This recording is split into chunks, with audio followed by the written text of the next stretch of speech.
Queria convidar você a abrir a sua Bíblia no livro de Ruth.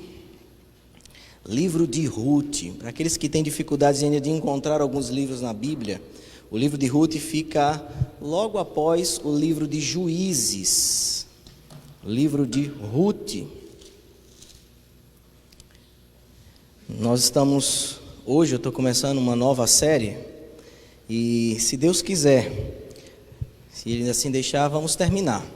Aqui na igreja nós temos um bom hábito, saudável hábito, de estudarmos livros. O pastor Jonas, ano retrasado, fez o livro de Efésios.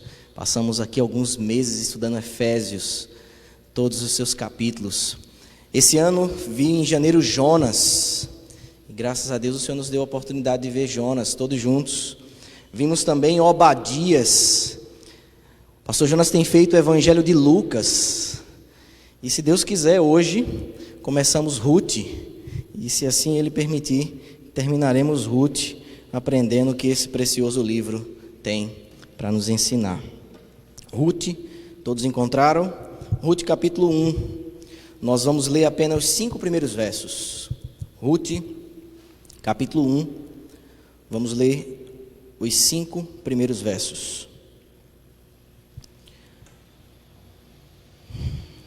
Acompanhe comigo a leitura em sua Bíblia. Diz assim a palavra de Deus: Nos dias em que julgavam os juízes, houve fome na terra, e um homem de Belém de Judá saiu a habitar na terra de Moabe, com sua mulher e seus 2 filhos. Este homem se chamava Elimeleque, a sua mulher Noemi. Os filhos se chamavam Malom e Quilion, efrateus de Belém de Judá. Vieram à terra de Moabe e ficaram ali. Morreu Elimeleque, marido de Noemi, e ficou ela com seus 2 filhos, os quais casaram com mulheres moabitas. Era o nome de uma Orfa e o nome de outra Ruth, e ficaram ali quase 10 anos. Morreram também ambos, Malom e Quilion, ficando assim a mulher desamparada de seus 2 filhos e de seu marido. Vamos orar. Pai amado, obrigado, Senhor, por essa oportunidade que Tu nos deste. Nesse instante, Senhor, te pedimos que nos abençoe ricamente. Ó Deus, fala com a Sua igreja para que sejamos edificados por meio da Sua palavra, Senhor. Ó Deus, não permita que sejamos assaltados em nossos pensamentos com preocupações do dia de amanhã, preocupações tão pequenas que muitas vezes nos impedem de ouvir a Tua doce voz. Esse é o desejo que nós temos como igreja nessa noite, Senhor. Ouvir a voz do nosso pastor, do pastor Israel. Fala com a Tua igreja nessa noite, Senhor. Abre o nosso entendimento. Aplica essa palavra, Senhor, em nossos corações, de forma a vermos o nosso Salvador agindo poderosamente por meio desse momento, desse trecho, dessa história. Que sejamos todos levados aos pés do nosso Salvador, gratos por tamanha graça da salvação. Te pedimos isso em nome de Jesus. Amém e amém.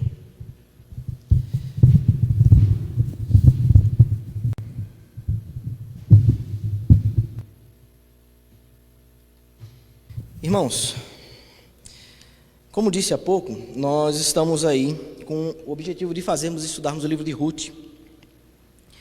Mas para os irmãos ainda poder localizarem-se, o livro de Ruth é um livro muito peculiar das Escrituras Sagradas por diversos aspectos.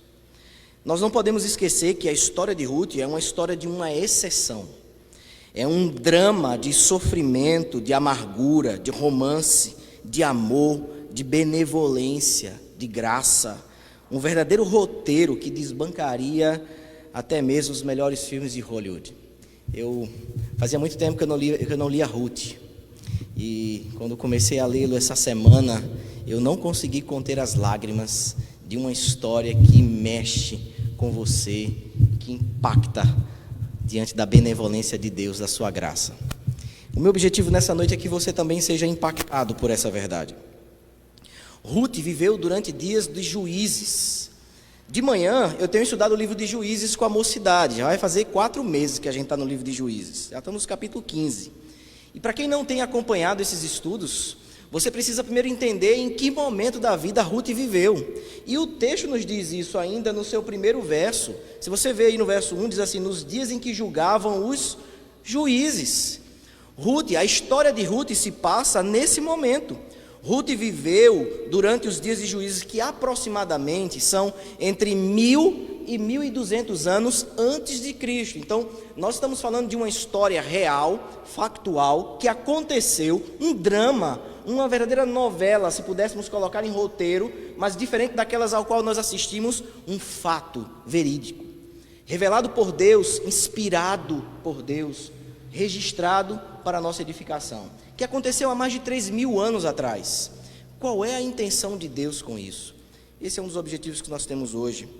Não sabemos ao certo quem escreveu o livro de Ruth, mas tudo indica que foi o profeta Samuel, por devido a algumas características encontradas durante o livro.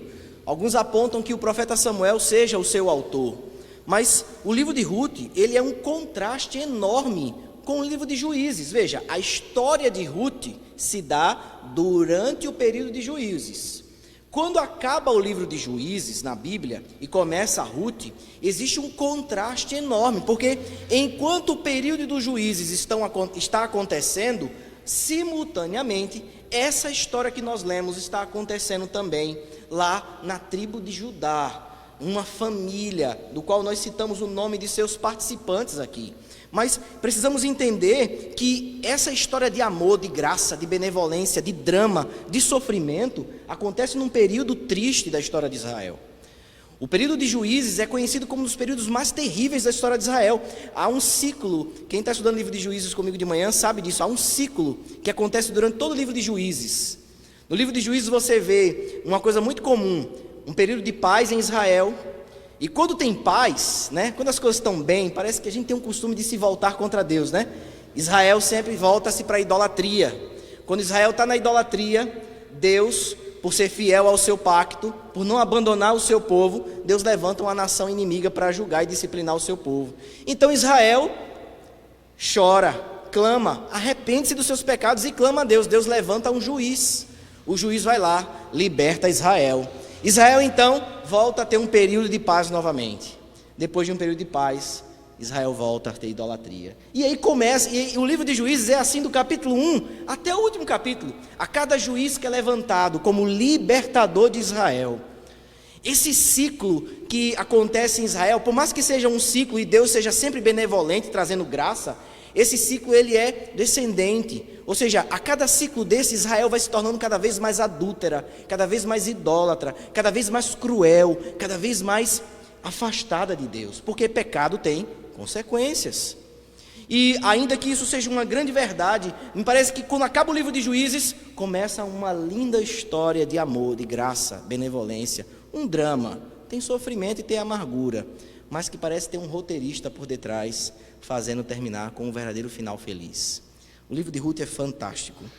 É um livro que vai contar a história de um drama familiar, um drama de imigração, um drama de problemas financeiros, um drama de morte, casamentos que não agradam a Deus. São dramas comuns à nossa vida, às nossas famílias. Por isso que quando nós lemos Ruth, nós nos sentimos muito próximos dos seus personagens, porque o drama da família de Ruth é o drama das nossas famílias, muitas vezes. Nós nos enxergamos nos personagens. Quando lemos Ruth, não tem como não fazermos isso.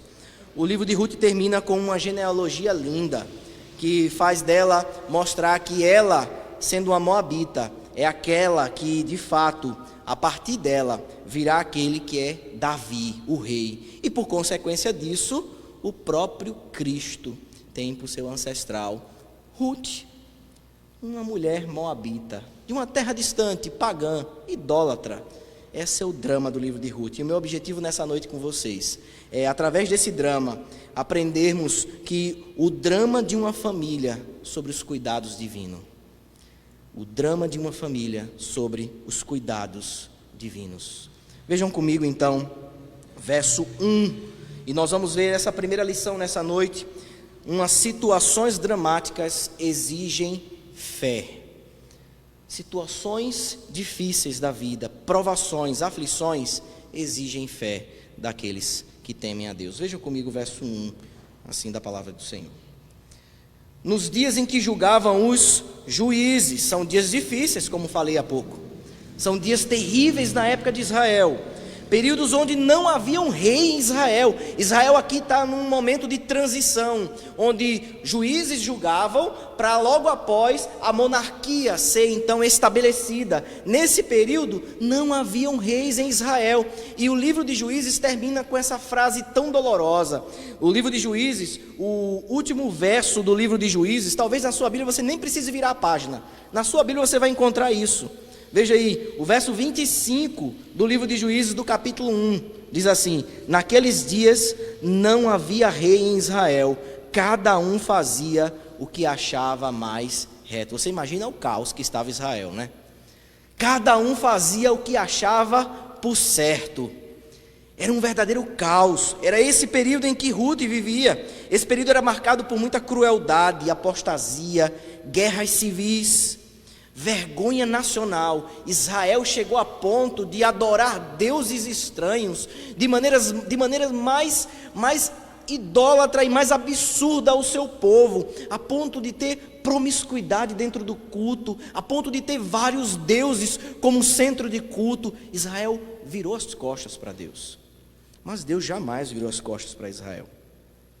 E o texto vai nos dizer que é nesse período, mas é exatamente nesse período, que Ruth vive a sua história com a sua família, Noemi e Elimeleque. Sabe, irmãos, sofrimentos, tribulações, provações, são marcas da nossa peregrinação. As tribulações é uma marca da peregrinação do crente. E uma das suas finalidades é para nos lembrar que nós somos apenas peregrinos desse mundo. Quando nós olhamos para o livro de Ruth e nós vimos como esse livro começa, como esse livro, ao invés de começar como diferentes outros livros que começam anunciando grandezas, bênçãos, como por exemplo João e o verbo estava com Deus e o verbo era Deus, Ruth começa com: e ela viveu no período de juízes, um período difícil na história de Israel. Sofrimento, o povo de Deus sofre, passa por dificuldades, provações. É esse período, e muitas vezes as provações nós precisamos enxergá-la com os óculos da fé, porque quando nós enxergamos os sofrimentos da vida, nós vamos ver que eles nos servem para nos lembrar que estamos de passagem, que nosso céu não é aqui. E o texto vai nos dizer isso. Veja aí, verso 1 ainda. Esse é um período do livro de Juízes, esse é um período que Ruth vivia na época de Juízes. Olha o que o verso 1 ainda diz: e houve fome na terra. Pense comigo, que coisa mais estranha, haver escassez de alimento no local onde não deveria faltar. Aqui no decorrer do texto nós vamos ver que Ruth é da tribo de, Noemi e Elimeleque são da tribo de Judá, e a palavra Judá tem por significado a casa do pão. Olha que negócio interessante, irmãos, a história de uma família vivendo um drama de fome, no local onde deveria haver a abundância, onde deveria haver fartura, tem fome em Israel. Deus muitas vezes fazia isso com o seu povo. Eu falei há pouco o que acontecia no livro de Juízes. Todas as vezes que Israel voltava as costas para Deus, Deus pesava a mão sobre Israel, trazendo tanto nações inimigas, como assolando o seu povo com fome, com seca, para que o povo pudesse, quem sabe pelo sofrimento, voltar-se para ele. Aqui está acontecendo uma coisa interessante. Ruth está vivendo, ou melhor, Noemi e Elimeleque aqui está vivendo um período de que em Judá, um local onde deveria haver fartura e abundância, tem fome e escassez. Eles estavam na terra prometida, na terra que mana leite e mel. Você lembra disso? Essa é a terra prometida quando eles estavam no deserto, a terra pelo qual o povo marchou no deserto ao ser libertado do Egito, a terra que foi prometida, dizendo que nessa terra mana leite e mel, pois agora há escassez de alimento. O que aconteceu? Sabe, irmãos, nós precisamos olhar e entendermos um pouco essa primeira parte. Esse primeiro momento do texto, nós vamos aprender que situações difíceis de nossa vida exigem fé. E para isso, nós precisamos refletir que como cristãos, nós precisamos lidar com provações. Mas a pergunta é, então como devemos lidar com escassez? Quando escassez é comum em nossa vida, seja ela de alimentos ou de qualquer outra natureza, como devemos lidar com elas? Filipenses capítulo 4, versos de 11 a 13. A Lu acho que vai colocar aí na projeção para você acompanhar comigo a leitura desse texto. Filipenses 4, versículos de 11 a 13. Paulo vai nos ensinar como nós devemos lidar com provações. Ele diz assim: digo isto não por causa da pobreza, porque aprendi a viver contente em toda e qualquer situação. Tanto sei estar humilhado, como também ser honrado. De tudo e em todas as circunstâncias já tenho experiência, tanto de fartura como de fome, assim de abundância como de escassez. Tudo posso naquele que me fortalece. Como nós devemos lidar com escassez? Com contentamento. Muitas vezes alguns entendimentos são errados e muito promovidos em nosso meio, onde a escassez, ela, ao invés de trazer o povo de Deus a contentar-se no Senhor, faz com que o povo revolte-se contra Deus. Mas a provação, a aflição e a escassez que muitas vezes nós enfrentamos na nossa jornada cristã, ela deve nos ensinar uma verdadeira doutrina. E há um puritano do século XVI que ele disse que o contentamento é a joia mais rara de todas as doutrinas cristãs. Ele diz uma coisa interessante, ele diz assim: o contentamento no Senhor é o termômetro que indica o que realmente ocupa o lugar mais importante em nossas vidas. Olha só, o contentamento no Senhor é o termômetro que indica quem ocupa o lugar mais importante em nossa vida. Quando nós estamos contentes no Senhor, isso aponta uma grande verdade que está acontecendo no nosso íntimo. É que, independente das circunstâncias, o Senhor nos basta.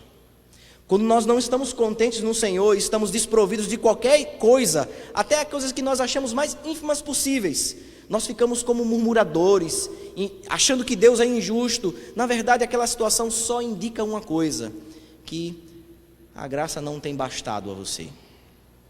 O contentamento é uma das joias mais raras da doutrina cristã, e é com ele que nós devemos enfrentar momentos de escassez, de provações em nossa vida.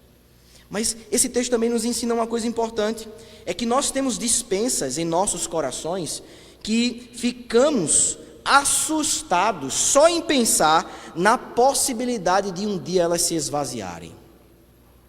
Veja, é na casa do pão que está faltando pão.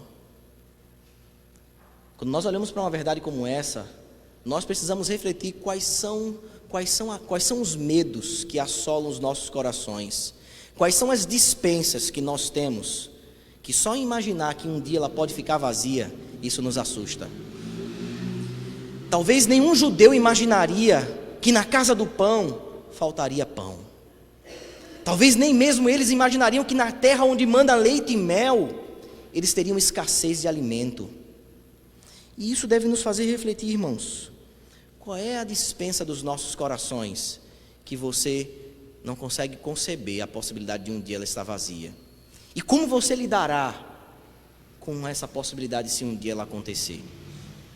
Isso deve nos fazer refletir, porque até mesmo as coisas boas da vida, elas podem ocupar lugares pecaminosos em nosso coração. O trabalho pode ser isso. Quando o trabalho passa a ser a dispensa da nossa vida, do qual nós jamais podemos imaginar, onde a nossa felicidade, expectativa e esperança está atrelado a essa dispensa, Deus às vezes sacode a gente para nos fazer aprender que estamos contentes nele e somente nele, e não é o trabalho a esperança do nosso coração. Isso acontece com tantas coisas, eu poderia gastar tanto tempo aqui, mas o nosso tempo não nos permite, e eu queria que você refletisse isso. O que é que mais ameaça a sua estabilidade? O que é que ocupa o seu coração, a ponto de você considerar estar perdido se um dia imaginar que aquilo estará vazio e que você estará desprovido? Você estará pronto para responder ao Senhor com contentamento? Isso é o que o Senhor deseja que você faça nessa noite, que precisamos refletir, porque afinal de contas somos um povo que vive por fé. É por fé que nós vivemos. Não é por dispensas cheias e nem por uma colheita abundante. Nós vivemos por fé. Logo, precisamos estar prontos para responder diante de aflições e de provações. aqueles que nos visitam nessa noite, ou aqueles que estão nos assistindo através das nossas redes sociais, se você ainda não assumiu um compromisso de honrar Jesus Cristo como seu Salvador e Senhor, eu queria que você refletisse sobre uma coisa importante na vida. É que dramas, sofrimentos, eles são inevitáveis durante a vida. Eles acontecem, que nem mesmo você, por mais que queira, pode impedi-los. Mas o sofrimento, ele serve de sinal para mostrar a você que a vida não lhe pertence. Ele serve para sinalizar a você que por mais que você queira ser feliz, você não pode ser segundo as suas regras. Isso deve fazer você entender que você precisa voltar-se para Cristo. Pois nele, você continuará sofrendo, mas haverá uma grande diferença. É que na vida cristã nós vivemos abundância de alegria, mas também de sofrimento. Mas até no sofrimento nós agradecemos. Essa é a diferença. Se você tem sofrido dramas familiares, isso tem sinalizado a você que você precisa de um Salvador. Aproveite a oportunidade e faça isso enquanto ainda há tempo. Isso nos leva a uma segunda lição nesse texto. Veja comigo ainda, final do verso 1, e nós vamos avançar agora até o verso número 3. Nós vimos então que situações dramáticas da nossa vida exigem fé, mas a incredulidade nos levam a ter atitudes pecaminosas. A incredulidade pode nos impulsionar a tomar atitudes pecaminosas. Veja comigo então, final do verso 1.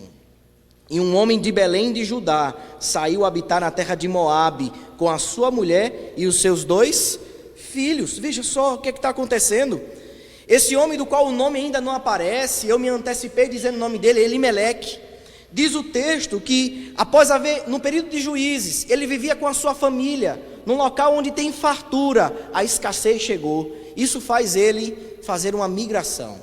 O texto vai dizer que ele é um homem de Belém de Judá, e ele saiu a habitar na terra de Moabe. Um homem e sua família, que fazem parte do povo de Deus, da aliança que Deus fez com o seu povo. A escassez de alimento faz Elimeleque demonstrar falta de confiança no Senhor. Mas pastor, por que você está dizendo isso? Nós estamos ainda no começo do texto. Esse homem fez aquilo que talvez todos nós faríamos por nossas famílias. Afinal de contas, se não tem aqui, por que não procurar lá? É porque a grande questão do texto não é uma questão de lugar, é uma questão de confiança. Veja comigo então o que o texto vai dizer ainda no verso número 1. Elimeleque, ele sai de Judá e ele vai habitar em Moabe. Pode parecer uma coisa simples, irmãos. Eles apenas trocaram de lugar, fizeram o que talvez eu e você faríamos, uma situação diferente. Mas Moabe ficava do outro lado do Mar Morto. Eles estavam ali na tribo de Judá, e a tribo de Judá era a tribo mais próxima, então, daquela região de Moabe. Moabe hoje, no mapa, é o que nós conhecemos pelo país da Jordânia. Ele e a sua família saíram dali, e eles atravessaram o Mar Morto, e chegaram a Moabe. Mas Elimeleque, ele não faz apenas uma transição de lugar. Ele vai atrás de alguma coisa. Se ele tem escassez e ele vai a Moabe, é porque muito provavelmente ele soube que em Moabe havia fartura. Ele não levaria a sua família para uma situação semelhante àquela onde ele estava vivendo. Ele tomou conhecimento que em Moabe a colheita deu certo. Havia fartura no celeiro. O trigo estava florescendo. Pastor Jonas, florescer está certo para trigo? É que eu não sou um homem da terra não, pastor Jonas eu achei que tinha errado. O trigo estava florescendo, havia fartura. Elimeleque toma conhecimento de que em Moabe tem pão. Sabe, irmãos, quando eu falo isso, eu preciso esclarecer uma coisa. Eu não estou dizendo que Deus desaprova quando eu e você mudamos de um lugar para o outro. Afinal de contas, eu não estaria aqui, né? Ou se estivesse, estaria em pecado. O que eu estou querendo dizer aqui é que essa migração não agradou a Deus, mas não é porque foi uma simples troca de lugar. Há um propósito por detrás disso. Há consequências que estão atreladas a essa troca. E nós vamos ver na continuidade disso. Elimeleque, ele não troca apenas um lugar, ele abandona a terra prometida. lembre-se que o conceito de terra nessa época está muito atrelado ao pacto de Deus com o seu povo. Afinal de contas, o que é que foi prometido ao seu povo? Foi um céu? Foi prometido ao seu povo, um jardim? Foi prometido ao povo uma terra. Foi prometida a Israel a terra prometida. Moisés, que libertou o povo, orientado por Deus, instruído por Deus, anunciava aos seus compatriotas a esperança de um dia poder não mais serem peregrinos naquele deserto. Eles caminhavam com a esperança de ter um lugar, mas não era qualquer lugar. E não era porque era o lugar mais bonito da região, mas é porque o próprio Deus estava dando a eles um lugar. Então, o conceito de terra estava atrelado com bênção. Então, Elimeleque não está trocando só um lugar. Elimeleque está dizendo assim: as bênçãos de Deus não me interessam. Eu procurarei as minhas próprias bênçãos. Não é só uma mudança de estado, de tribo ou de região. É um abandono. É um abandono das bênçãos divinas. Elimeleque está levando a sua família para uma situação como essa. Elimeleque não precisa abandonar a terra prometida. Ele só precisava, no momento de aflição, confiar em Deus, na providência de Deus no meio da turbulência. Elimeleque toma uma decisão insensata de virar as costas para a bênção de Deus e de se arriscar com sua família numa terra pagã, onde Deus não é adorado. E nós vamos ver isso na continuidade do texto. Mas eu queria refletir com você sobre uma verdade para nossas vidas hoje. A igreja do Senhor, quando enfrenta provações na vida, ela tem 3 possibilidades de lidar com elas. A primeira delas é suportar as provações. Pode parecer uma coisa boa, mas essa não é a maneira pelo qual o Senhor nos ensinou a lidar com provações. Porque se nós apenas suportamos provações, eu e você é instável demais e nós não podemos aguentá-la. Um momento, ela irá magoar os nossos corações e podemos até nos voltar contra Deus. Se apenas suportá-las. Podemos também agir de uma forma diferente, podemos fugir das provações. Entenda a provação não como pecado, tá, irmãos? Provações são aflições, situações difíceis que enfrentamos em nossa vida, que nem sempre é por questões de pecado, é porque nos é atribuído. Por exemplo, ninguém pecou, ou pelo menos eu e você, não somos os responsáveis pelo coronavírus estar nos assolando. Isso é uma provação. Com isso eu não quero dizer que o Senhor não está julgando também a humanidade e, por que não, a sua igreja, por entendermos que estamos com limitações e restrições. Mas não foi por consequência do meu e do seu pecado que o coronavírus está aí. Isso é uma provação. Nós podemos agir de uma segunda forma, que é só fugir da provação. Mas se nós fugirmos de uma provação, nós deixamos de nós deixamos de aproveitar quais são os propósitos de Deus através delas. Ou seja, se você estiver só em casa, assistindo Netflix o dia inteiro, sem fazer nada, você não está entendendo por que a gente está passando por uma provação como essa. Está entendendo? Há uma terceira opção também de lidarmos com provações. É de aproveitá-las e aprendermos de Deus e com Deus através delas. Utilizar as provações em nosso favor, elas vão nos servir e nos beneficiar, pois Deus as utilizará para que todas as coisas cooperem para o nosso bem. Quando nós seguimos então essa terceira opção, nós aprendemos a ser um povo que sabe lidar com provações na vida. E aprendemos de Deus e ficamos mais próximos de Deus. Isso aconteceu com Jó. Quando Jó começa a sua história, e quem conhece o livro de Jó, Jó faz muitas indagações a Deus. E se você já leu o livro de Jó, você vai descobrir que Deus não respondeu nenhuma delas. Quando você termina o livro de Jó, sabe o que é que acontece? Jó não tem nenhuma resposta para as suas perguntas, mas é um outro Jó. Sabe o que é que aquelas provações fez de Jó? Um homem muito mais íntimo de Deus. As provações não nos servem para fazermos perguntas e questionarmos por quê, mas nos serve para nos aproximarmos daquele que nos submete a ela. Jó aprendeu isso. Uma história muito dramática, um pouco parecida com a de Ruth, ou melhor, com a de Noemi. Mas veja comigo então o verso 2. Este homem se chamava Elimeleque. Veja, a sua mulher era Noemi. Eles haviam habitado e ido para morar em Moabe.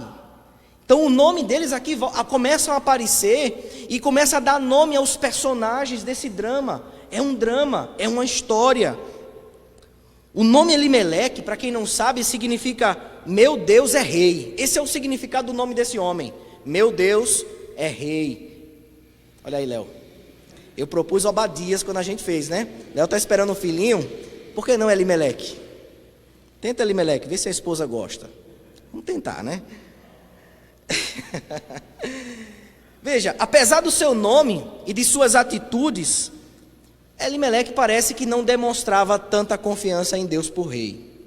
Apesar do seu nome significar meu Deus é rei, as atitudes de Elimeleque não condiziam com a confissão de fé do significado do seu nome. Por que, pastor, o senhor está dizendo isso? Veja verso 2 ainda. E sua mulher Noemi e os seus filhos chamavam Malom e Quilion, efrateus de Belém de Judá, e vieram à terra de Moabe e ficaram ali. Pronto, finalmente eles instalam-se em Moabe, eles acampam em Moabe. A família decidiu, a família fez a migração, a família chega em Moabe e ali eles ficam, ele e toda a sua casa. Foi uma mudança muito radical, movida pela escassez de alimento em Judá, como nós já vimos. Mas nós precisamos saber quem é Moabe, para que você então entenda por que não foi só uma questão de transição de lugar. Moabe já tinha se apresentado como inimigo do povo de Deus, era um povo oriundo da relação incestuosa de Ló com uma de suas filhas. Esse povo já tinha se colocado como inimigo de Deus quando Israel estava no deserto. Você deve lembrar de uma ocasião muito interessante. Quando Israel está no deserto, é o rei de Moabe que contrata Balaão para profetizar maldição contra Israel. Não sabia eles que Deus reverteu aquela situação para bênção sobre o seu povo. Moabe já tinha se colocado como inimigos de Deus e do povo de Deus. É para lá que Elimeleque está levando sua família. É para esse lugar que ele está levando a sua casa inteira. Nós temos que lembrar que no livro de Juízes também, um dos juízes mata o rei de Moabe, Eude, o canhoto. Se você ler o livro de Juízes, você vai ver que ele é um dos primeiros juízes, que um dos momentos que Deus levanta uma nação, Deus já levantou Moabe uma vez para disciplinar o seu povo. E Deus libertou esse seu povo de Moabe com um juiz chamado Eude. Ele assassinou o rei de Moabe. Veja, a relação já era tensa desde os seus primórdios. É para lá que Elimeleque está levando sua família. Mas a pergunta é, quais seriam então as opções de Elimeleque? Pastor, então o que é que Elimeleque deveria fazer? Não tinha comida em Judá. O que é que ele deveria fazer? Pense comigo. Elimeleque deveria esperar na provisão do Senhor. Pois o mesmo que trouxe a provação é o mesmo que cuida do seu povo. Afinal de contas, quem havia se levantado para trazer escassez sobre Judá, senão o próprio Deus? Não era a primeira vez que Israel estava enfrentando momentos de aflições e de provações. Elimeleque sabia do que Deus já estava fazendo com o próprio povo naquele período. Que Deus, quando trazia provações e sofrimento, ele se responsabilizaria de libertar e de cuidar do seu povo. Afinal de contas, cada juiz que era levantado era para este fim. O mesmo Deus que levantava a provação era o mesmo Deus que levantava a libertação, a provisão, o cuidado. O mesmo Deus que trazia a escassez era o mesmo Deus que não deixava os seus filhos padecerem. Elimeleque deveria ter esperado na provisão do Senhor. Ele deveria ter confiado que aquela escassez tinha um propósito. Mas pastor, ele deveria fazer nada? Não, não é sentar e ficar esperando. Elimeleque podia ir para qualquer tribo de Israel. É bem verdade que o reverendo Emílio, quando está expondo esse texto, ele diz uma coisa interessante. É bem verdade que entre as tribos de Israel nesse período, a situação estava conflituosa, mas eu duvido que estava pior do que com Moabe. Ele poderia ter ido para qualquer tribo de Israel, mas ele resolve tomar o caminho mais fácil. E o caminho mais fácil é do outro lado do mar, é pertinho. A decisão de Elimeleque implicava o desprezo com a adoração ao Senhor, irmãos. Você deve estar pensando, mas pastor, por que o senhor está fazendo uma afirmação dessa tão dura contra Elimeleque, né? Pense comigo uma coisa, na época de Ruth, nessa época aqui, o louvor ao único Deus e o acesso à lei de Deus estavam diretamente ligados à terra prometida. Pastor, o que é que o senhor está querendo dizer com isso? Olhe para a sua Bíblia aí agora. Está vendo sua Bíblia aí? Se você não trouxe, passe a trazê-la, porque é um privilégio ter em sua mão, viu?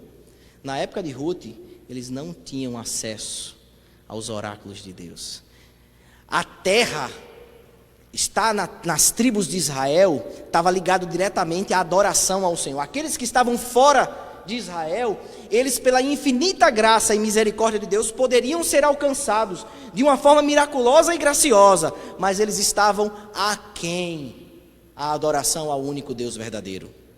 Eles estavam completamente distantes da adoração do Deus verdadeiro, porque naquela época, tudo que o povo de Deus tinha era apenas a tradição oral, era a lei de Deus dada a Moisés e a tradição oral. O que é a tradição oral? Os feitos que Deus fez para Israel.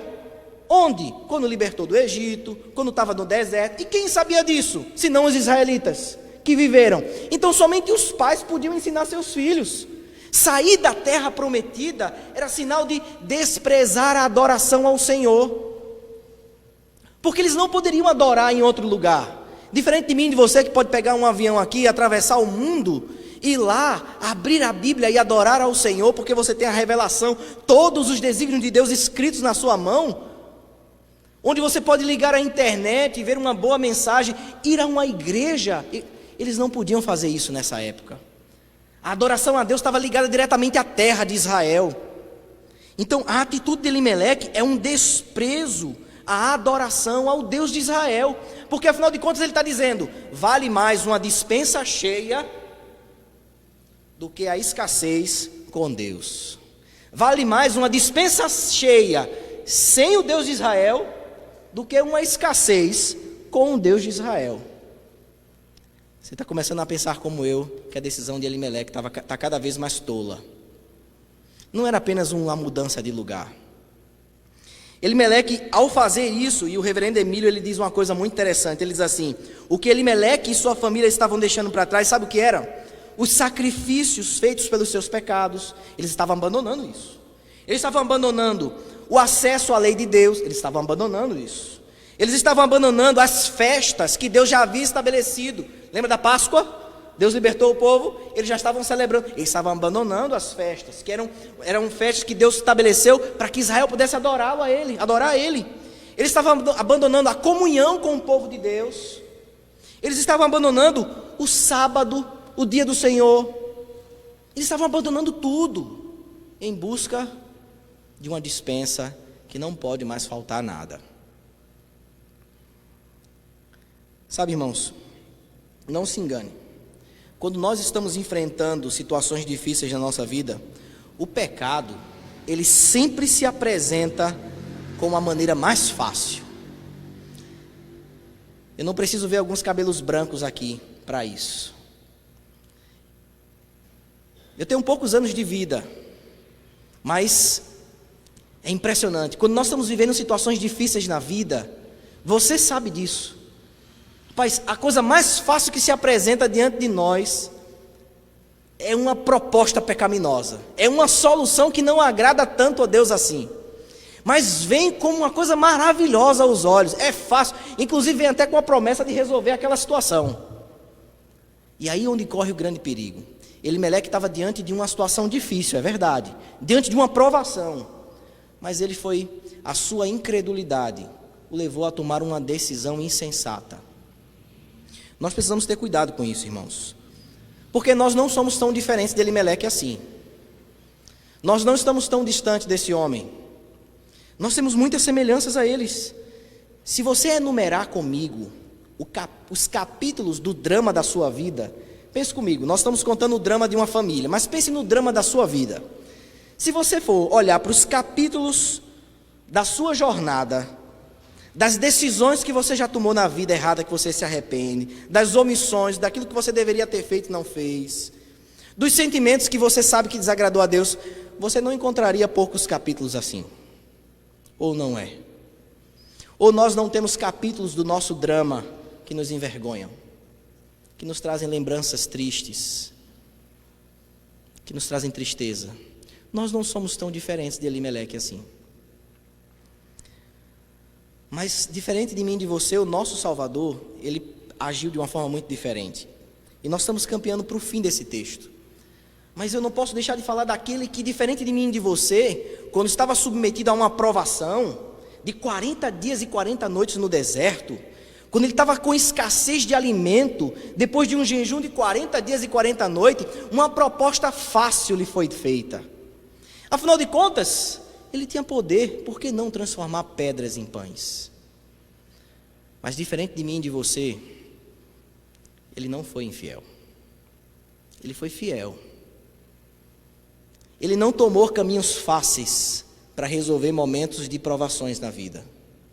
Irmãos, essa é uma coisa tão importante que como igreja nós temos que aprender. Precisamos aprender a lidar com provações, para que os capítulos dramáticos da nossa vida, da nossa jornada cristã, sejam cada vez menores, de sofrimento, de tristeza, de angústia, de choro. Se nós aprendermos com isso, nós podemos minimizar a quantidade desses capítulos. Aqueles que vivem desordenadamente, desprezando a Deus, esses tendem a acumular capítulos na jornada cristã de muitos sofrimentos, de muitas tristezas e de muitas dores. Aqueles que são ávidos em amar a lei do Senhor, afinal de contas o livro de Deuteronômio nos ensina isso. Aqueles que se submetem à lei do Senhor, esses terão pouco para chorar. E se ainda chorarem, serão pelas causas submetidas por Deus e não pelas consequências dos seus pecados. Precisamos aprender a lidar com provações como o nosso Salvador Jesus Cristo fez. Quando provado, ele não procurou a maneira mais fácil de resolver. Ele procurou agradar o Pai. E ainda que tivesse poder para transformar pães em pedras, aquilo desagradava a Deus naquela ocasião. Então aprendamos com ele, irmãos. Isso nos leva à terceira e última lição desse texto. Veja comigo então os versos de 3 a 5. E morreu Elimeleque. O texto começa no verso 3. Elimeleque veio à falência, o marido de Noemi, e ficou ela com os seus 2 filhos. Elimeleque desobedeceu ao Senhor ao abandonar a terra prometida, como nós já vimos, para um lugar onde não havia temor do Senhor. E as consequências disso, irmãos, não poderiam ser diferentes. Se você leva, e aqui é a ocasião do drama de Elimeleque e Noemi, haviam consequências sobre aquelas decisões de Elimeleque. Consequências essas que nós vamos ver a partir do verso 4. Veja comigo o verso 4. Isso nos leva à terceira lição desse texto. Nós já vimos aqui até agora que situações dramáticas da nossa vida exigem fé. Nós vimos também que a incredulidade pode nos levar a tomar decisões pecaminosas. Por isso precisamos aprender a lidar com provações. Precisamos ter fé. E por fim, precisamos aprender que nossos pecados nos levam a amarguras que nos entristecem e entristecem a Deus. Elimeleque vem à falência. Agora está Noemi numa terra distante com os seus 2 filhos. Você pode estar pensando, enfim, ela está assistida. Mas olha o verso 4, o que é que acontece? Após o falecimento do seu pai, os quais casaram com mulheres moabitas. Era o nome de uma Orfa e o nome de outra Ruth, e ficaram ali quase 10 anos. Irmãos, os filhos de Deus eram proibidos de casar com povos de outras nações. Naquela época, você deve lembrar que eu acabei de dizer que estar em Israel significava ter acesso à adoração a Deus. Por consequência, aqueles que não eram de Israel, eles eram pagãos, idólatras. Eles não temiam ao Deus verdadeiro. Eles não reconheciam o Deus, Criador de todas as coisas, como um único Deus. Por isso que Deus havia proibido. Deuteronômio 7. Eu queria que você visse aí na sua Bíblia por que isso era proibido. Deuteronômio 7, versos de 1 a 5. Deuteronômio 7, versos de 1 a 5, vai nos dizer isso. Nós estamos caminhando para o fim desse texto, mas olha o cuidado de Deus com o seu povo.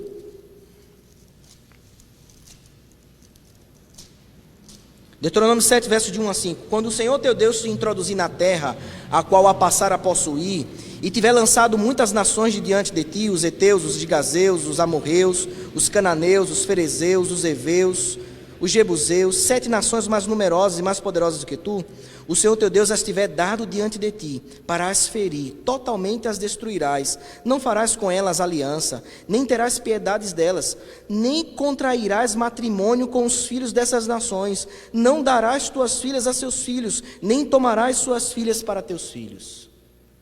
Deus estava orientando o seu povo, não se misturem, porque se assim fizerem, vocês vão me abandonar.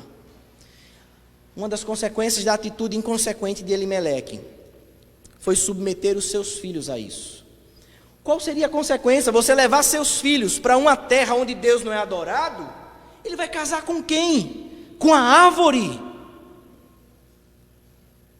Elimeleque submeteu os seus filhos a isso. Ao procurar uma despensa cheia, os seus 2 filhos casam em desobediência a Deus com 2 mulheres moabitas. Irmãos, orientem seus filhos a casarem com pessoas tementes a Deus. Hoje, adorar a Deus não está atrelado mais à nação. Pela graça de Deus, pela expansão do Evangelho, todos os povos, línguas, raças e nações têm acesso aos oráculos divinos. Então não é uma questão de nacionalidade, de etnia, de raça, do que você quer pense. Oriente seus filhos a não contraírem matrimônio com pessoas que não temem a Deus. Mas se você vive uma realidade como essa, não desanime. Confie que o Senhor é fiel, apesar da infidelidade dos seus filhos. Fique firme, creia. Essa história vai nos ensinar que apesar da nossa infidelidade, Deus permanece fiel. Isso nos mostra outra coisa. Filhos, obedeçam seus pais. Relacionamentos que começam errados, muito provavelmente terão fins trágicos. Obedeçam. Mas veja o que diz o verso 4 ainda. Os quais casaram com mulheres moabitas. Era o nome dela Orfa, era o nome de uma Orfa e o nome de outra Rute. E ficaram ali quase 10 anos. Veja, irmãos, talvez Elimeleque pensasse que passaria apenas ali um tempinho. Talvez o plano inicial fosse esse, né? Vamos a Moabe, vamos ficar ali pelo menos um período. Quando a situação melhorar, a gente volta. Talvez fosse esse o plano de Elimeleque, ao submeter a sua família a uma situação como essa, onde abandona Deus, abandona a lei de Deus, o culto a Deus, abandona tudo. Talvez fosse esse o plano inicial. Afinal de contas, Deus não vai se incomodar se eu ficar somente um pouquinho de tempo sem adorá-lo. Quem sabe não passou isso na cabeça de Elimeleque? O reverendo Emílio diz uma coisa interessante. Ele diz assim: as coisas são assim. Pequenas concessões vão se transformando em grandes concessões. E quando se percebe a situação, logo se está descendo ladeira abaixo. Começou apenas com uma pequena concessão. Vamos procurar comida. Agora Elimeleque tem a sua família vivendo uma relação em desobediência a Deus. Veja comigo, irmãos. Eles poderiam ter voltado à terra prometida a qualquer momento. Após a morte de Elimeleque, os seus filhos não estavam casados. Talvez o filho mais velho, né, ele poderia assumir, agora vamos voltar para casa, vamos voltar para a nossa terra. Papai morreu e agora vamos voltar às nossas origens. Mas o texto desenvolve de uma forma que eles estavam tão acomodados em Moabe, a vida estava tão tranquila e seguindo a sua normalidade, que por que não casar-se? Eles casaram, mas a família já estava acostumada a ficar distante da terra prometida e dos meios de graça. Famílias, deixe-me falar uma coisa muito importante para vocês. Não matem a fé dos seus filhos, prometendo-lhe uma vida de abundância. Não façam isso. Antes do seu filho ter a necessidade de aprender uma língua nova e de ter uma experiência maravilhosa num país diferente, ele precisa dos meios de graça, ele precisa de Cristo, ele precisa de adoração. Irmãos, eu tenho 33 anos de vida e o que eu já vi acontecer na vida de adolescentes e jovens por causa de intercâmbios, o sonho da família brasileira que mata a fé dos seus filhos. Com isso eu não estou dizendo que fazer intercâmbio é pecado não, irmãos. Eu estou colocando a responsabilidade onde você deve tê-la. Prepare seus filhos, se é essa a experiência que você pode dar a ele. Antes de enviá-lo, certifique-se onde ele ficará. Se há uma igreja fiel, onde ele poderá ser assistido pelos meios de graça, onde a adoração do Senhor acontecerá. Coloque disciplina sobre ele, estabeleça limites. Se ele não viver, tenha prejuízo, mas traga ele de volta, porque vale a fé do seu filho do que uma maldita língua que ele tem que aprender. É tão triste conhecer meninos que voltam de intercâmbios mortos, porque passaram 2 anos distantes do Senhor, para aprender uma língua, para ganhar dinheiro que não tem valor nenhum, que basta um vírus chegar e fazer uma empresa de um capital social de 500 mil reais virar 500 conto. E você matou a fé do seu filho. Irmãos, aqueles que nos visitam, aprendam. Não despreze essas palavras. Elimeleque, ele desprezou a bondade de Deus, ele desprezou as bênçãos de Deus, ele desprezou tudo.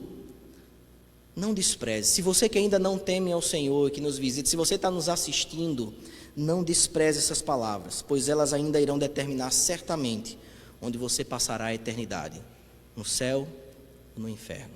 Não seja semelhante a Elimeleque. Talvez você não tenha o dia de amanhã para se arrepender dos seus pecados. Não faça planos tolos como Elimeleque fez. Talvez o plano dele fosse, vamos passar só um tempinho. Talvez você não tenha nem a próxima semana para de fato arrepender-se dos seus pecados e assumir um compromisso fiel com Jesus Cristo. Não seja tolo.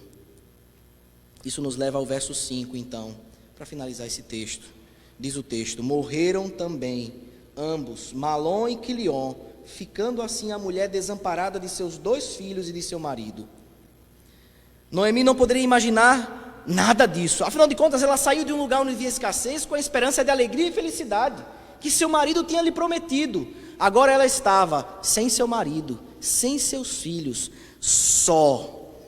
3 mulheres viúvas, 3 túmulos israelitas numa terra pagã, completamente desamparada, longe de sua terra. Suas noras não eram do seu povo, agora eram sua família.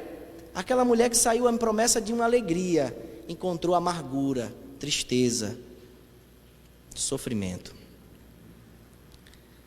Apesar do drama familiar de Noemi e Elimeleque, desse sofrimento, dessa amargura dessa mulher, dessa angústia, desse abandono, dessa solidão, a figura de Ruth está lá. E você passou por ela comigo, lendo como se fosse apenas uma coisa, mas não é qualquer coisa, porque é Ruth, essa mulher moabita, que vai ser a esperança desse povo. É por essa mulher, depois desse sofrimento, desse drama, que por detrás desse drama havia Deus conduzindo todas as coisas.